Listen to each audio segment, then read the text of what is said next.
Want to take your event coverage to new heights? Let's dive into pro drone live streaming. It's true. Aerial shots give you a scale and feeling that ground cameras just can't touch. So how do you make it look pro? Well, it all comes down to your workflow. Basically, you've got two main ways to get your drone feed live. Each has its pros and cons. It boils down to this: speed versus rock-solid reliability. That's really your first big decision. Okay, choosing the right drone. This is super important. It's got to match the event you're covering. The Mavic is a great workhorse, but the Inspire 3? That's for those huge, cinematic, multicam shows.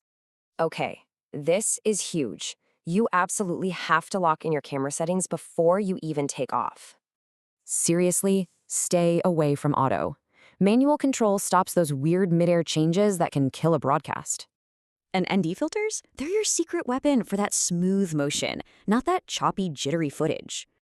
All right, your shot looks amazing, but how do you keep that signal strong? It's all about the connection. Whatever you do, stay off that crowded Wi-Fi. A dedicated 5G or 4G connection is the way to go. 4.5 is a solid bitrate for 1080p, but if it starts to buffer, just drop it to 720. So how does this all fit into a bigger multicam broadcast? Let's look at the signal flow. This workflow makes your drone just another camera input. You get that polished, professional, TV-style broadcast. And please, always run a quick test stream on site. It checks everything before you're actually live.